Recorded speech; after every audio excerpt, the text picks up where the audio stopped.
It's Monday, May the 23rd. It's about 6 a.m.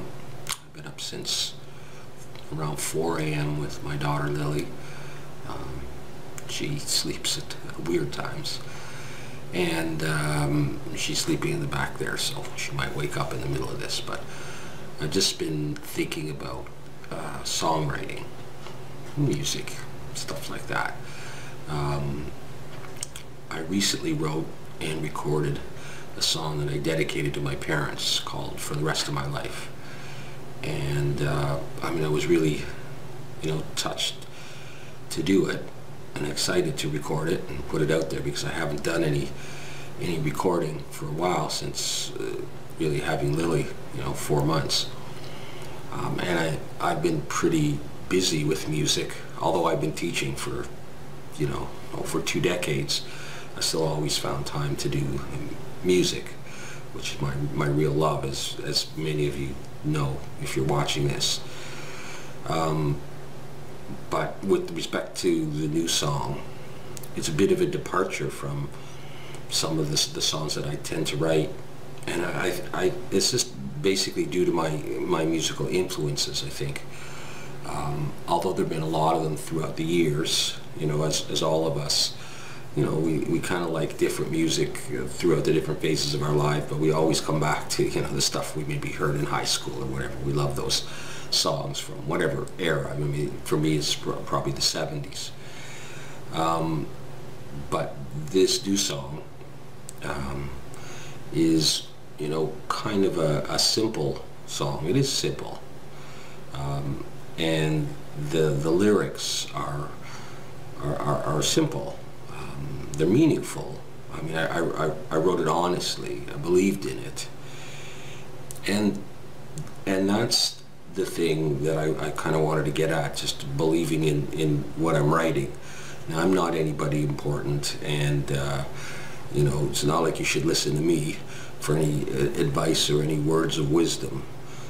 But from my perspective, singing for a long time, I follow sort of my influences, which affect my soul, and I write songs that are meaningful to me. And because my influences in songwriting, at least, not like my favorite singer necessarily, which probably goes back to Tom Jones. We don't want to get into that. I did a whole other video about that. Alan Parsons, sort of psychedelic progressive rock. Maybe Genesis, Phil Collins. Not the poppy Phil Collins, the earlier Phil Collins from Genesis days. Steely Dan. Of course I liked Led Zeppelin and the Rolling Stones and April Wine and stuff. The songs, though, that are hit songs, the pop songs, are songs that the majority of people can relate to. And so when I've done a cover song, like American Pie, or Paul Anka's Papa Song, or an Everly Brothers, those always got me the most views and likes and comments on YouTube, and potentially on Facebook. And I love doing those songs, but I love more doing my own songs. Again, I mean, I'm not a famous songwriter. I'm not even a professional songwriter or semi-professional songwriter. It's a hobby. I always wanted it to be more than that. And I guess when I was a teenager and in my early 20s and playing clubs and stuff, I was having some success. But I love writing songs, and I love challenging myself. And I've done those songwriting challenges where, viewers have submitted a word, a little piece of a lyric, and I wrote that into a song to challenge myself. And I ended up writing songs like Leaving the Moon, or Unlucky Soul, Pinnacle Pete, and Superhero Daughter. And so, those songs, all of those songs, those 4 songs are, I don't want to call them intellectual, because I don't consider myself to be an overly intelligent or intellectual person. I'm somewhat educated, I guess, and have been an educator, a teacher in science. I don't consider myself to be any kind of science whiz either.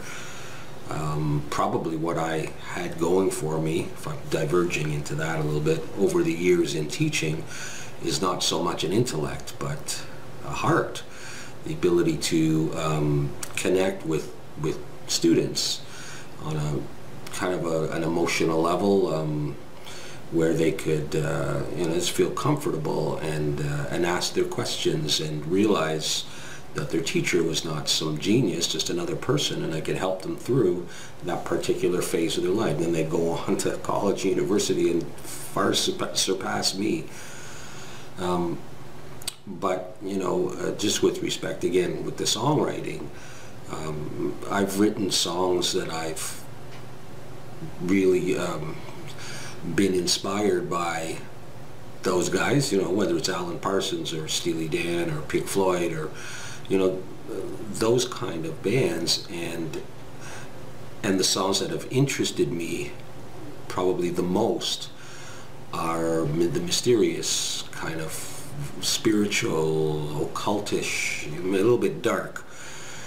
Now, I've had some dark periods in my life, and certainly that has played a role in my songwriting as well.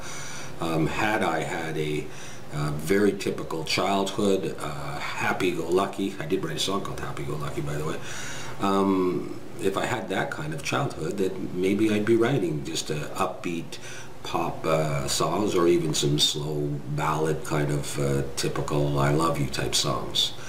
And instead I write songs like Serengeti Suicide, or I don't know, Unlucky Soul, or Time Takes, or something, whatever. And those appeal to me, and that's what I felt.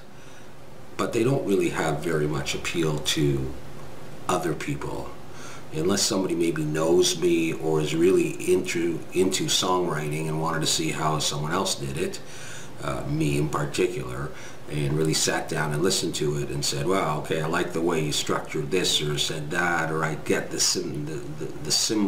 symbology, symbolism, and so it ends up being a personal a journey for me to write a song like that, and very rewarding.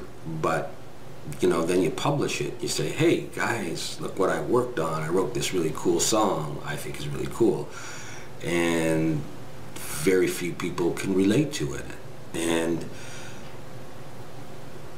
that's hard on an artist, because our whole goal is to put ourselves out there in the public. And yeah, you got to have a thick skin, you got to be prepared for rejection and all of that, but it's nice at the end of the day if there is appreciation, and that is fuel to the fire to say, hey, well, if you like that, then now I'm inspired, I'm going to do better, I'm going to do another one. But it doesn't come with songs like Pinnacle Pete, one of the songwriting challenges. I was very proud of that song. In that particular case, I got, 15 or 20 words from viewers, mostly I think Facebook, and I ended up writing this crazy song about this narcissistic guy that uses everybody for his own advantage. And I had 12-string guitar going in there, I had a mandolin, and I felt it was one of my most lyrically rich songs, and then I did the Superhero Daughter that I sort of wrote about Lily, who wasn't even born yet, and I don't know how I got to that. In this particular case, I got 27, 28 words from viewers, and I had pumpernickel in there, bagel, cannabis, gargoyle, all kinds of crazy stuff. And I sat down, and within a day I wrote Superhero Daughter, and then I recorded it, and I loved it. I love that process. I love songwriting. And then I put it out there, and it sort of fell flat. I mean, obviously, you know, some people came by and liked it or made a comment, and I very much appreciated that. But it's all led me to something that Deanie has been saying all along, and I guess I've known all along, and that's that people like popular music. I mean, that's why it's popular, and I don't tend to write that. And I know that, you know, we've all heard of bands that have to do that. I mean, Led Zeppelin and everybody else started playing their clubs doing cover songs, singing Buddy Holly songs or Elvis songs or whatever. And then they'd throw in some originals. And inevitably, you know, their first originals, you know, are not going to be Dazed and Confused. If you listen to some of the early Who original songs, now of course it deals with the times, but they were very upbeat pop kind of songs, very catchy songs, and people liked them. And over time they eventually get into their Tommy stuff and Pinball Wizard and, you know, Won't Get Fooled Again. But early on they're doing stuff for the masses.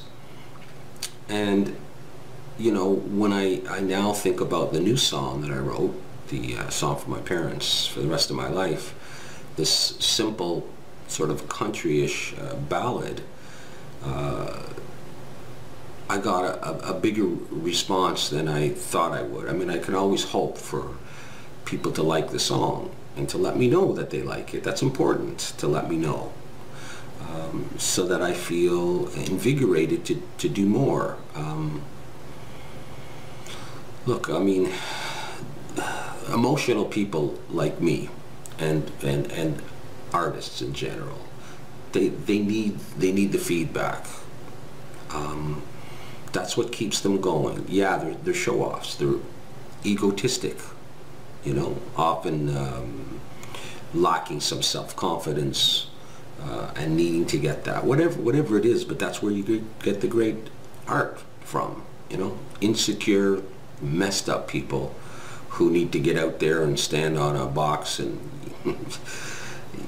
preach their message to the world and get some appreciation back. And there must be tons of garage bands and people sitting in their bedrooms or whatever, and just, you know, not going anywhere. And I know some of them, musicians that I played with when I was young, or that I saw, friends, you know, people that I meet currently that are, you know, going to the open mic talent shows, and that's it.